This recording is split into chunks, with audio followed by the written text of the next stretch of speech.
इस मूवी में क्रिस नाम के एक काले लड़के को रोज नाम की एक गोरी लड़की से प्यार हो जाता है और जब लड़की उस काले लड़के को अपने फैमिली से मिलवाने अपने घर ले जाती है तो वहाँ पर उसके साथ क्या क्या होता है ये जानकर आपके होश उड़ जाएंगे। तो क्या लड़का यहाँ से बचकर निकल पाता है, तो चलिए जानते हैं इस मूवी में। तो कहानी की शुरुआत होती है आंद्रे नाम के एक लड़के से जो रात के वक्त सड़क पर अकेला अपने फोन पर संगीत सुन रहा है। तभी उसके पीछे एक कार बहुत धीमी रफ्तार से आकर रुकती है। इससे पहले कि आंद्रे कुछ समझ पाता वो आदमी एक गन निकालता है और आंद्रे पर वार कर देता है, जिससे आंद्रे बेहोश हो जाता है और वो आदमी आंद्रे को अपनी कार की डिग्गी में डालता है और रात के अंधेरे में गायब हो जाता है। आंद्रे का इस तरह गायब होना महज एक इत्तेफाक नहीं था बल्कि एक खौफनाक खेल की शुरुआत थी। इसके बाद कहानी शिफ्ट होती है और यहाँ पर एक लड़का दिखता है जो कि क्रिस है। क्रिस अपनी जिंदगी में बेहद खुश है और आज का दिन उसके लिए बहुत ही खास है। वह अपनी प्रेमिका रोज के माता पिता से मिलने के लिए उसके पुश्तैनी घर के जाने की तैयारी कर रहा है। दोनों का रिश्ता बहुत गहरा है, लेकिन इस सफर पर निकलने से पहले क्रिस के मन में एक अजीब सी हिचकिचाहट सी होती है। अपना सामान पैक करते हुए क्रिस बहुत गंभीर होकर रोज से पूछता है, क्या तुम्हारे माता पिता जानते हैं कि मैं काला लड़का हूँ? रोज इस सवाल पर थोड़ा हैरान हो जाती है और मुस्कुराते हुए कहती है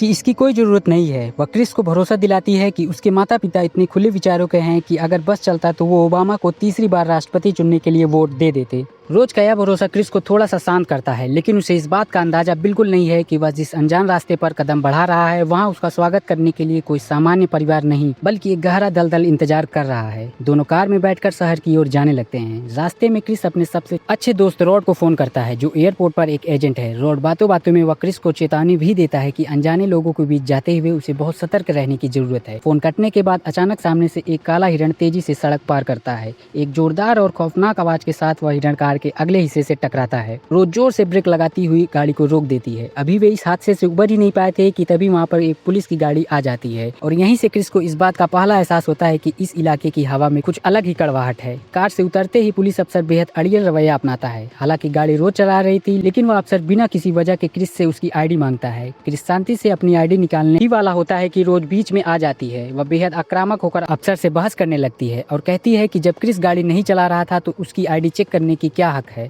रोज का यह रूप देखकर क्रिस के दिल में उसके लिए प्यार और इज्जत बढ़ जाती है। उसे लगता है कि रोज वाकई उसकी कितनी फिक्र करती है, लेकिन असल में रोज का यह कदम सिर्फ क्रिस का भरोसा जीतने की एक सोची समझी चाल थी जो वह पुलिस के रिकॉर्ड में क्रिस का नाम आने से रोकने के लिए कर रही थी। खैर, जैसे तैसे मामला शांत होता है और वे दोनों आगे बढ़ते हैं। आखिरकार वे परिवार के उस विशाल और एकांत बने पुश्तैनी बंगले पर आ पहुंचते हैं। वहां पहुंचते ही रोज के माता पिता डीन, मिसी और उनका स्वागत करने के लिए बाहर आते हैं। डीन एक जाने माने न्यूरोसर्जन है और मिसी एक साइकियाट्रिस्ट है जो हिप्नोसिस की कला में माहिर है। पहली ही मुलाकात में डीन बेहद गर्मजोशी से क्रिस को गले लगाते हैं। वे इतने ज्यादा अच्छे बनने की कोशिश करते हैं कि उनकी बातें थोड़ी बनावटी लगने लगती है। बातों बातों में डीन भी वहीं ओबामा वाली बात दोहराते हैं जो रोज ने कही थी, जिससे क्रिस को थोड़ा अजीब लगता है, लेकिन वो इसे सामान्य समझकर नजरअंदाज कर देते हैं। तभी क्रिस की नजर बंगले के लॉन पर पड़ती है जहाँ वॉल्टर नाम का एक काला माली बेहद अजीब और मशीनी तरीके से घास काट रहा होता है। वहीं घर के भीतर दाखिल होते ही क्रिस का सामना जॉर्जिना नाम की काली नौकरानी से होता है जिसके चेहरे पर एक ऐसी मुस्कान है जो बिल्कुल डरावनी महसूस होती है।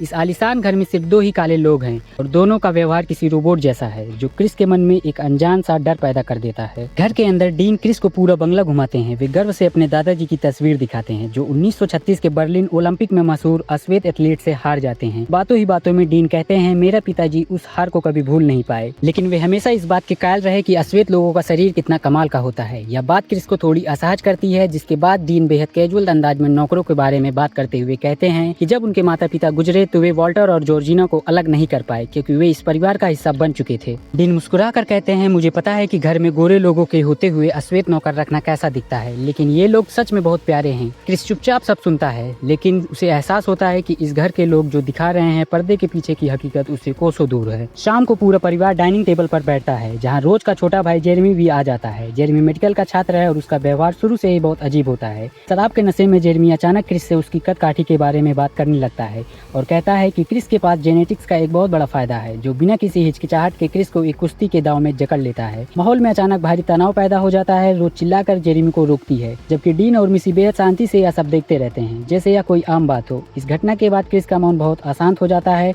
उसे लगने लगता है कि इस घर का एक कोना और हर एक सदस्य किसी गहरे राज को छुपाए बैठा है। रात के वक्त जब पूरा घर सो जाता है तो क्रिस की सिगरेट पीने की तलब जागती है। वह चुपचाप कमरे से बाहर निकलता है और बंगले के पीछे हिस्से में जाता है। तभी अंधेरे में वह कुछ अजीब सा देखता है। माली वॉल्टर रात के घने अंधेरे में सीधे क्रिस की तरफ दौड़ा चला आ रहा था। क्रिस डर के मारे अपनी जगह पर जम जाता है, लेकिन ठीक क्रिस से टकराने से पहले वॉल्टर अचानक अपनी दिशा बदलता है और अंधेरे जंगलों की तरफ दौड़ जाता है। घबराया हुआ क्रिस जब वापस लौटने के लिए मुड़ता है तो खिड़की पर जॉर्जिना को देखता है, जो शीशे में अपने बाल संवारते हुए खुद को ही एक खौफनाक मुस्कान के साथ निहार रही है। इन अजीब हरकतों से शाम क्रिस जैसे ही लिविंग रूम में कदम रखता है, उसे वहाँ मिसी बैठी हुई मिलती है। कमरे में सिर्फ एक मोमबत्ती जल रही है और मिसी के हाथ में एक चाय का कप और चम्मच है। मिसी उसे अपने पास बैठने को कहती है। क्रिस मना नहीं कर पाता और यहीं से उसका सामना उस खौफनाक जादू से होने वाला था जिससे बचना अब नामुमकिन था। मिसी क्रिस से उसकी माँ के बारे में बात करने लगती है। क्रिस बताना नहीं चाहता, लेकिन मिसी के हाथ में मौजूद चम्मच जब चाय के कप से टकराता है तो उस आवाज की खनक सीधे क्रिस के दिमाग पर चोट करती है। मिसी उसे याद दिलाती है कि कैसे बचपन में एक कार एक्सीडेंट में उसकी माँ सड़क पर तड़पती रही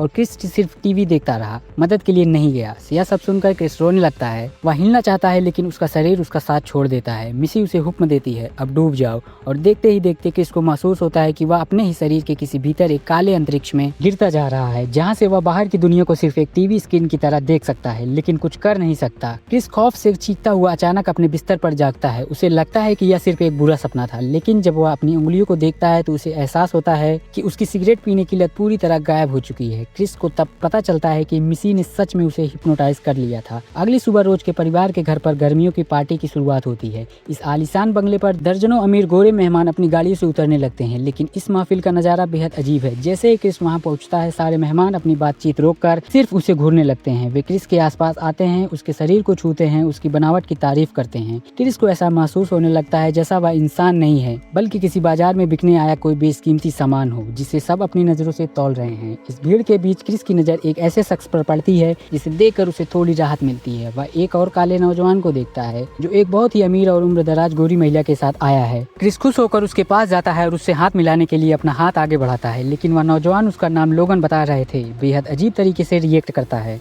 वह हाथ मिलाने के बजाय क्रिस का हाथ पकड़कर उसे एक रोबोट की तरह हिलाता है। लोगन का पहनावा, उसके बोलने का लहजा और उसके उठने बैठने का तरीका बिल्कुल बूढ़े गोरे लोगों जैसा है। उसके चेहरे पर भी वही बेजान नकली मुस्कान है जो उसने माली वॉल्टर और नौकरानी जॉर्जिना के चेहरे पर देखी थी। क्रिस चुपचाप तरीके से लोगन की एक तस्वीर खींचने के लिए अपना फोन निकालता है। जैसे ही कैमरे का तेज फ्लैश लोगन की आंखों पर पड़ता है, फ्लैश चमकते ही लोगन का शरीर कांपने लगता है, उसकी नाक से खून बहने लगता है और वह पागलों की तरह छपट कर क्रिस का कॉलर पकड़ लेता है। वह पूरी ताकत से चिल्लाने लगता है, यहाँ से भाग जाओ। पूरी पार्टी में सन्नाटा पसर जाता है। जेरेमी और डीन दौड़कर आते हैं और लोगन को पकड़कर जबरदस्ती कमरे के अंदर ले जाते हैं। थोड़ी देर बाद जब लोगन बाहर आता है तो वह फिर से बिल्कुल शांत हो चुका होता है। वह क्रिस से माफी मांगता है और कहता है कि उसे बस एक दौरा पड़ा था, लेकिन क्रिस अब बेवकूफ नहीं बनने वाला था। उसे यकीन हो चुका था कि इस घर में लोगों के दिमाग के साथ कोई बहुत ही खौफनाक खिलवाड़ किया जा रहा है और अगर वह जल्द ही यहाँ से नहीं निकला तो उसका अगला नंबर होने वाला है। वह तुरंत रोज को ढूंढता है और उसे अकेले में ले जाकर कहता है, हमें अभी इसी वक्त यहाँ से निकलना होगा। रोज उसकी हालत देखकर घबरा जाती है और सामान पैक करने लगती है। इधर पार्टी में एक ऑक्शन चल रही थी जो किसी और की नहीं बल्कि क्रिस की थी। मतलब यहाँ पर क्रिस की बोली लग रही थी। इस बोली को जिम नाम का बुड्ढा जीत जाता है। इसी बीच क्रिस अपने कमरे में जाकर चुपचाप लोगन की वो तस्वीर अपने दोस्त रॉड को मैसेज करता है और फोन पर उसे पूरी बात बताता है। रॉड जो कि एक एजेंट है, शुरू से ही इस परिवार को लेकर शक में था। वह उस तस्वीर की जांच करता है। कुछ ही मिनटों में रॉड को होश उड़ जाते हैं। वह क्रिस को फोन करके चिल्लाता है, क्रिस यह लड़का लोगन नहीं है, इसका असली नाम है आंद्रे, जो कुछ महीने पहले ब्रुकलिन से अचानक गायब हो गया था।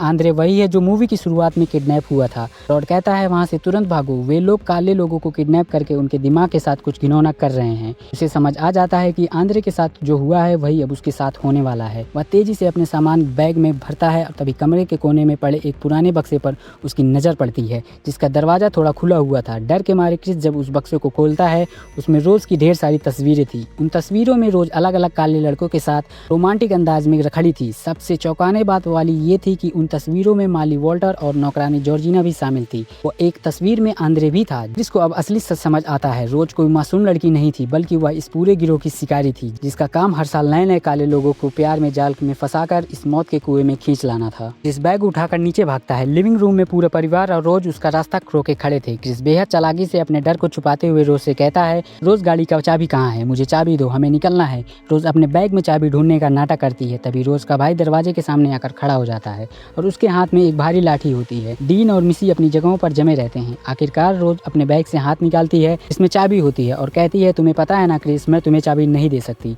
इससे पहले कि क्रिस उन पर झपटता, मिसी अचानक चाय के कप और चम्मच को आपस में टकरा देती है। वह जानी पहचानी खौफनाक आवाज गूंजती है और क्रिस का शरीर वहीं का वहीं जम जाता है। जेरेमी आगे बढ़ता है और क्रिस के बेदम शरीर पर पीछे से वार कर देता है। क्रिस फर्श पर गिर पड़ता है। जब उसकी आंखें दोबारा खुलती है तो वह खुद को रोज के परिवार के एक गुप्त और अंधेरे बेसमेंट में पाता है। वह एक कुर्सी पर लोहे की जंजीरों और पट्टों से कसकर बांधा जा चुका था। उसके सामने एक पुराना टीवी रखा था जो अचानक चालू होता है और स्क्रीन पर रोज के दादाजी की एक पुरानी वीडियो क्लिप चलने लगती है, जिसमें उसके दादा बताते हैं कि उन्होंने एक ऐसे टेक्नोलॉजी बनाई है जिसमें वो अमीर बूढ़ों के दिमाग को एक नए जवान शरीर में ट्रांसप्लांट करते हैं, जिससे वो बूढ़े फिर से एक नई जिंदगी जी सके, लेकिन किसी और के शरीर में। ये एक तरीके की सर्जरी होती है। यह वीडियो खत्म होते ही एक अंधा बूढ़ा गोरा आदमी स्क्रीन पर आता है। यह जिम था, वही आर्ट डीलर जो पार्टी में क्रिस की बोली लगाया था। क्रिस को पता चलता है कि अगर ये सर्जरी हो गई तो वह गहरे अंधेरे में कैद हो जाएगा। यहाँ से वह सब कुछ सिर्फ देख पाएगा, लेकिन अपने ही शरीर पर उसका कोई हक नहीं रहेगा। उसका पूरा शरीर जिम हडसन का गुलाम बन चुका होगा। अभी बेसमेंट का दरवाजा खुलता है और जेरेमी व्हील चेयर लेकर अंदर आता है। सर्जरी का वक्त हो चुका था। क्रिस पूरी ताकत से अपनी जंजीरों को तोड़ने की कोशिश करता है, लेकिन वे टस से मस नहीं होता। क्रिस को उठाने आता है तो क्रिस बेहोश होने का नाटक करता है। जैसे ही जेरेमी करीब आता है, क्रिस अचानक अपनी आंखें खोलता है। जंजीरों के ढीले हिस्से का फायदा उठाकर जेरेमी पर हमला करता है, उसे वहीं ढेर कर देता है। क्रिस तुरंत कुर्सी के हाथों को फाड़ता है जिसके अंदर रुई भरी हुई है। उस रुई को निकालकर अपने दोनों कानों में ठूंस लेता है। उसका हिप्नोटाइज पूरी तरह नाकाम हो जाता है। क्रिस बेसमेंट से बाहर निकलता है। उसका सामना सबसे पहले डीन से होता है, जो सर्जरी की तैयारी कर रहा था। क्रिस बिना कोई मौका दिए डीन पर वार करता है। डीन जमीन पर गिर जाता है। बाद में क्रिस का सामना मिसी से होता है।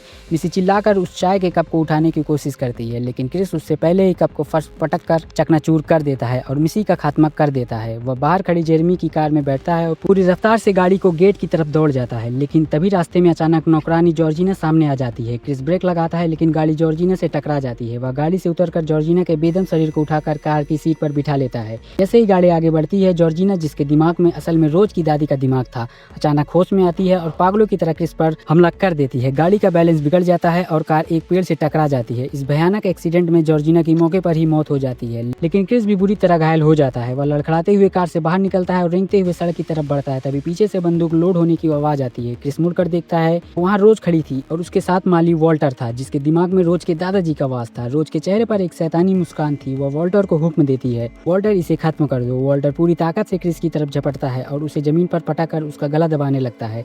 क्रिस का दम घुटने लगता है, लेकिन तभी उसे अपने पॉकेट में रखा वही फोन कैमरा याद आता है। वह मरती हुई ताकत से फोन निकालता है और सीधे वॉल्टर की आंखों पर फ्लैश चमका देता है। फ्लैश की वो तेज रोशनी एक सेकंड के लिए रोज के दादाजी के कंट्रोल को तोड़ देती है और असली वॉल्टर का होश वापस आ जाता है। वॉल्टर को समझ आ जाता है कि उसके साथ क्या किया गया है। वह क्रिस को छोड़ता है और रोज की तरफ मुड़ता है और बेहद शांत आवाज में कहता है, रोज मुझे बंदूक दो, मैं इसे खुद मारूंगा। रोज बिना सोचे समझे बंदूक वॉल्टर को सौंप देती है, लेकिन वॉल्टर बंदूक लेते ही सीधे रोज को गोली मार देता है। इसके तुरंत बाद वॉल्टर खुद को भी गोली मार लेता है। रोज खून से लथपथ सड़क पर तड़प रही है। क्रिस उसके पास जाता है और नफरत से उसका गला दबाने लगता है। तभी दूर अंधेरे से पुलिस की लाल और नीली बत्तियां चमकती है। पुलिस की गाड़ी आकर रुकती है। क्रिस को लगता है कि अब वो हमेशा के लिए जेल के पीछे सड़ने वाला है, क्योंकि एक अश्वेत लड़का गोरे परिवार के खून से लथपथ लाशों के बीच खड़ा था। लेकिन तभी गाड़ी का दरवाजा खुलता है और अंदर से कोई पुलिस अफसर नहीं, बल्कि क्रिस का सबसे पक्का दोस्त रॉड बाहर निकलता है।